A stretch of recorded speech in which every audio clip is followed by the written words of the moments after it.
Je suis issu d'une famille de 3 enfants. Nous avons été élevés donc dans un contexte où l'évangile était connu. Mon père et ma mère se prétendaient être chrétiens. Ils étaient tous deux baptisés depuis de nombreuses années, mais ne vivaient pas l'évangile. Mon père s'adonnait à l'alcool, aux sorties diverses.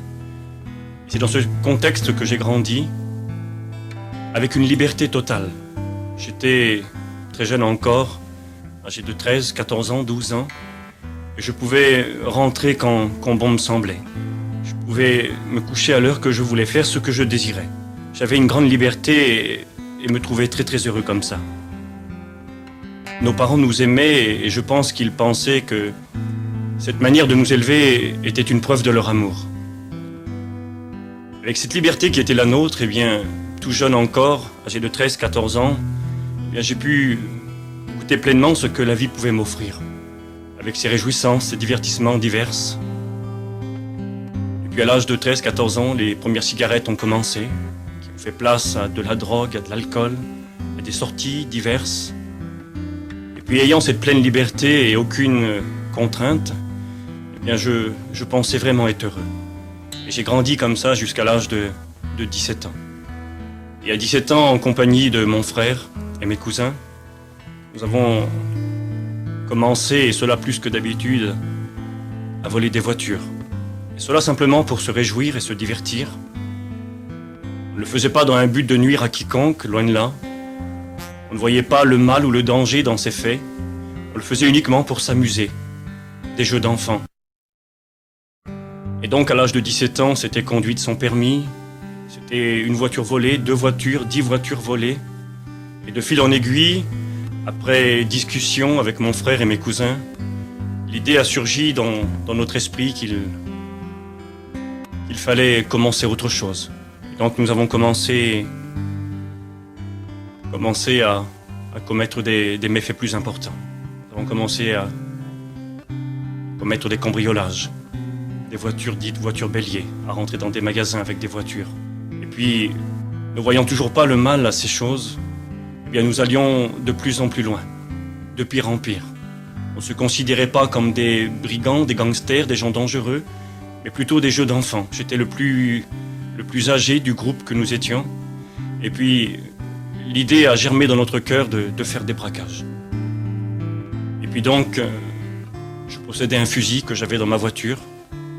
Et on a pu trouver un autre fusil, et puis on a acheté ce qu'il fallait, des gants, des bas, etc. Et puis nous avons mis à exécution ce que nous avions comploté ensemble.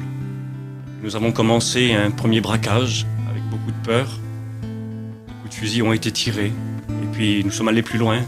Et voyant que nous n'étions pas interpellés ni arrêtés, et puis se sentant plus à l'aise, nous avons commis un autre braquage. Et ceci à multiples reprises. Les stations-service, des postes ont été braqués. Jusqu'au moment où, arrivé à un feu rouge, en face de nous, un camion de gendarmerie, à notre droite, un véhicule de gendarmerie, à notre gauche également, et mon frère qui était au volant, est pris de panique et de peur, a fait demi-tour rapidement et puis a roulé très rapidement avec cette voiture. C'était une BMW, une grosse voiture.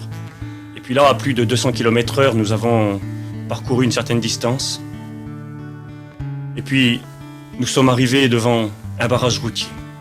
Les gendarmes étaient là, bloquaient la route. C'était une sorte de pas de doigt. Et puis la route était bloquée, il y avait l'armée, des soldats, des gendarmes, armés de mitraillettes, de fusils, de pistolets. Et puis nous qui prenions tout cela pour un jeu, pour un divertissement, un amusement, nous rendions pas compte bien de la gravité des faits que nous avions commis. La panique nous saisissait. Et mon frère s'est baissé et puis a passé ce barrage à plus de 200 km/h. Puis là, l'armée est intervenue puis a tiré des coups de feu. Nous avons roulé encore quelques kilomètres. Nous sommes arrêtés dans une ferme abandonnée. Lorsque nous nous sommes arrêtés, nous avons inspecté le véhicule et remarqué qu'il y avait des impacts de balles à divers endroits. Et prenant conscience de la gravité de ce qui nous arrivait à ce moment-là, nous nous sommes séparés. Moi qui étais le plus vieux du groupe, qui était arrivé à l'âge de 18 ans, moi qui me croyais bien, qui me croyais sympathique, aimable, gentil, et qui en réalité était quelqu'un de très égoïste, ne pensant qu'à lui-même, je me suis séparé de mon frère et de mes cousins. Le plus jeune était âgé alors de 14 ans. Je leur ai dit, écoutez, vous êtes mineurs, si nous sommes interpellés, je risque beaucoup plus que vous, partez de votre côté et moi du mien, pensant encore sauver ma peau.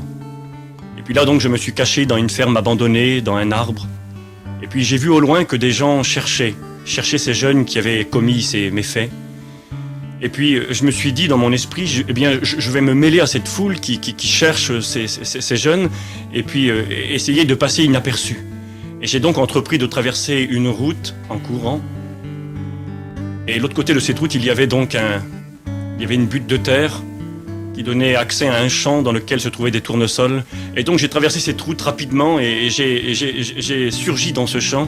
Et quand je suis arrivé donc dans ce champ, là-haut, je ne voyais pas ce qu'il y avait. Et bien, quand je suis arrivé là-haut, il y avait à environ 50 mètres de moi des soldats en armes. Je me suis alors jeté à plein ventre dans ce champ. Et puis j'étais terrorisé, j'avais très très peur. Et puis là j'ai crié à Dieu. Par la connaissance que j'avais de l'évangile, mes parents ayant quand même une connaissance chrétienne, bien qu'ils ne vivaient pas la parole de Dieu, j'ai alors crié vers Dieu. Et je me suis souvenu qu'un jour sur la croix, le Christ avait pardonné l'un des deux brigands qui s'était tourné vers lui avec repentance avant de mourir. J'étais alors âgé de 18 ans et je criais vers Dieu lui demandant pardon. Je disais, Seigneur, pardon. Si je dois mourir aujourd'hui, prends-moi avec toi. Et puis les gendarmes se sont approchés de moi. Et puis j'ai crié, ne tirez pas. Ils me disaient de jeter mes armes, de jeter mon arme. Je leur disais, je n'ai pas d'arme, ne tirez pas. Et ils m'ont alors saisi et puis emmené en prison. Et me voilà en prison. Et là, dans la prison, je chantais et je me disais, ça y est, j'y suis. Et puis Dieu, bien, j'en avais plus besoin. Dieu, j'avais oublié Dieu. Et puis je reprenais ma vie, je pourrais dire, normale. Avec la drogue, avec la violence qui était mon partage quotidien.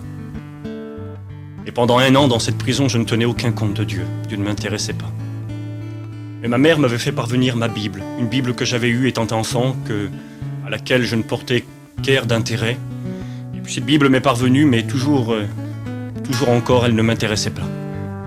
Et puis, une personne que je connaissais a été incarcérée. Et je me suis retrouvé avec elle, en cellule. Et là, cette personne m'a demandé de lui lire la Bible. J'avais plein d'a priori, plein de préjugés, pensant connaître, pensant savoir. Et puis c'est peut-être, pas dire avec mépris, mais avec beaucoup de recul que je lisais ce livre pour cette personne. Et au fur et à mesure que je lisais ce livre, jour après jour, une interrogation s'est posée à mon esprit. Est-ce que ce Dieu ne serait pas vraiment vivant? Est-ce que ce Dieu ne pourrait-il pas faire quelque chose pour moi? Puis moi qui ne me sentais pas forcément malheureux, je prenais la vie comme bon semblait, avec beaucoup de philosophie, me disant que demain ça irait mieux. Là, j'ai rencontré ce Dieu de la Bible. En lisant ce livre, j'ai invoqué ce Dieu et Dieu m'a montré qui j'étais réellement. Dieu m'a montré mon égoïsme, mon égocentrisme, ma méchanceté, ma dureté, mon indifférence, le mal que j'avais fait à ceux qui m'entouraient. Et moi qui étais un garçon qui ne pleurait quasiment jamais, garçon dur, insensible, je pleurais comme un enfant devant Dieu. Dieu me montrait qui j'étais, ma culpabilité, ma méchanceté. Des remords intenses étaient dans mon cœur. Mais au même moment, je ressentais que Dieu m'aimait. Je ressentais que Dieu me pardonnait et qu'il voulait m'offrir une vie nouvelle, avec de nouvelles perspectives. Et j'étais dans la cellule la plus sale que j'avais fréquentée durant cette année de prison. C'était une cellule dans laquelle un matelas avait pris feu. Elle était toute noire, elle était sale. Et puis quand je suis rentré dans cette cellule, la personne pour qui je lisais la Bible m'a dit « Tu sais, cette cellule n'est pas belle, mais elle est bénie par Dieu. » Je prenais ces mots pour des stupidités. Et pourtant Dieu m'attendait dans cette cellule. Et puis un soir que je priais, Dieu me disait dans mon cœur, je ressentais profondément cette réalité, que je n'avais plus besoin de drogue, que j'étais tellement heureux, que cette paix, cette joie profonde que Dieu me procurait, même dans ce lieu difficile, elle permettait que je n'avais plus besoin de cette drogue. Et je me suis levé, j'ai pris cette drogue, je l'ai jetée dans les toilettes et c'était fini. Je n'en avais plus besoin. Quelques jours plus tard, je demandais à Dieu de m'enlever cette cigarette qui me tenait captif. Je fus délivré de la cigarette. Et ma vie était changée. J'ai commencé à prêcher l'évangile dans cette prison, à proclamer le beau message que Dieu pouvait transformer tout le monde. Mon père qui buvait, qui était devenu alcoolique avec le temps, me voyant transformé, ne comprenait pas ce qu'il m'arrivait. Pensait que j'avais perdu la raison. Et puis un jour, rentrant chez nous, le cœur gros, moi et mon frère étant en prison, il a crié vers Dieu également.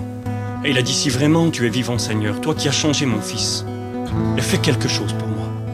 Et ce jour-là, au moment de cette prière, mon père fut complètement délivré de l'alcool. C'était fini, plus d'alcool. Il fumait 3 paquets de cigarettes par jour, complètement délivré, terminé. Un homme nouveau, une vie nouvelle. Il était devenu un authentique chrétien. Et puis moi qui risquais entre 8 et 12 ans de prison, selon les dires de mon avocat, j'ai quand même écopé de 7 ans. Et la justice n'estimait pas utile que je reste aussi longtemps incarcéré. Et au bout d'environ 34 mois, je fus libéré. Cela fait maintenant 12 ans que j'ai rencontré Jésus. Je suis aujourd'hui pasteur, responsable d'une église. J'ai un foyer, j'ai 2 enfants et j'ai une vie comblée. Et je continue à propager cette bonne nouvelle que Jésus peut et veut transformer tous ceux qui le veulent. Il l'a fait pour moi. Il m'a donné une vie merveilleuse. Je suis un garçon comblé avec une joie profonde ici-bas, une paix réelle et une espérance d'une vie éternelle avec Dieu. Voilà, que Dieu vous bénisse.